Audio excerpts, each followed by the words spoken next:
Hello, galera!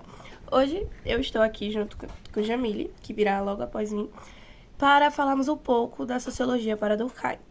Eu vou começar falando sobre o objeto de estudo da sociologia para ele e as suas principais características. O objeto de estudo da sociologia para Durkheim são os fatos sociais, que por ele são definidos como forma de agir, sentir e pensar, que são também exteriores ao indivíduo e exercem um controle sobre ele.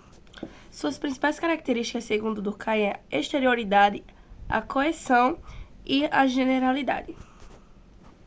Começando pela exterioridade, significa que os fatos sociais eles existem independentemente da vontade individual, como por exemplo as leis em uma sociedade, um conjunto de leis. Eu não quero que aquela lei exista, mas não importa, ela vai existir. E é como também um fato social, como por exemplo o luto. Não é porque eu não estou sentindo o luto neste momento que ele não existe. Ele existe, pois ele existe fora de mim, ele não depende de mim para existir. Então a exterioridade é algo que não depende do indivíduo em si para que exista. Agora, a coerção. Que na coerção os indivíduos eles são meio que obrigados a aceitar esses fatos sociais, se conformar com eles. E um exemplo disso seria as tradições sociais ou rituais que um indivíduo ele é obrigado a seguir.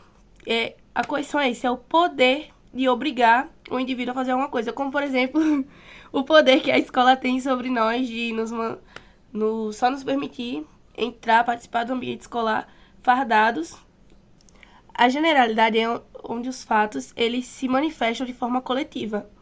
Um fato social, para ser de fato um fato social, ele precisa existir no todo da sociedade ou na maioria. Como, por exemplo, vou dar 2 exemplos. O primeiro é a linguagem, que a gente fala aqui no Brasil, por exemplo, é algo geral. Tipo, se você não souber, para algumas pessoas, se não souber, é muito difícil de você se comunicar. Então, isso é uma generalidade. E mais uma vez o exemplo da escola, que é o uso da nossa fardinha querida, que é comum a todos ou a maioria. Porque assim, algumas escolas elas permitem, outras não, que você vá sem a farda. Então isso é uma generalidade. Durkheim também enfatizou a importância de tratarmos como coisas aqueles fatos sociais quando formos estudá-los. E a importância de estudar a sociedade de uma forma objetiva, utilizando métodos científicos. Um exemplo disso é quando Durkheim ele foi estudar o suicídio, que ele teve que observar vários fatores sociais como religião, integração social, preconceito, mas ao tratar os fatos sociais como coisas, devemos deixar de lado as nossas prenoções, os nossos preconceitos, e que não podemos estudar de forma que aquilo nos traga algo sentimental. Explicando mais um pouco sobre Durkheim. Bom, agora eu vou falar sobre as sociedades tradicionais e as sociedades complexas.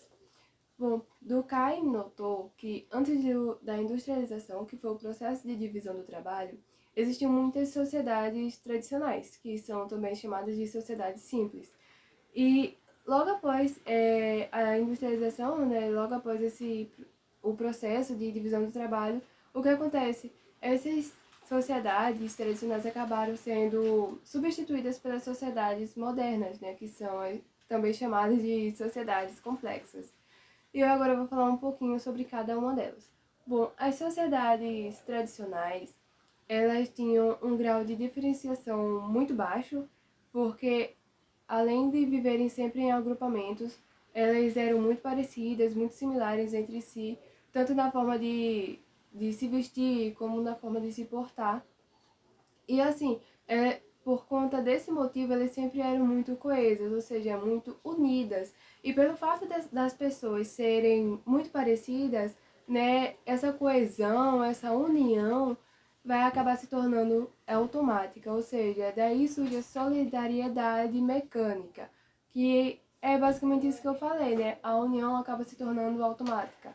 E nessa sociedade, o tipo de direito é o direito repressivo, que é, por exemplo, alguém comete um crime e fere toda a sociedade. E às vezes a sociedade até procurava algo para punir, né, aquela pessoa que cometeu o crime.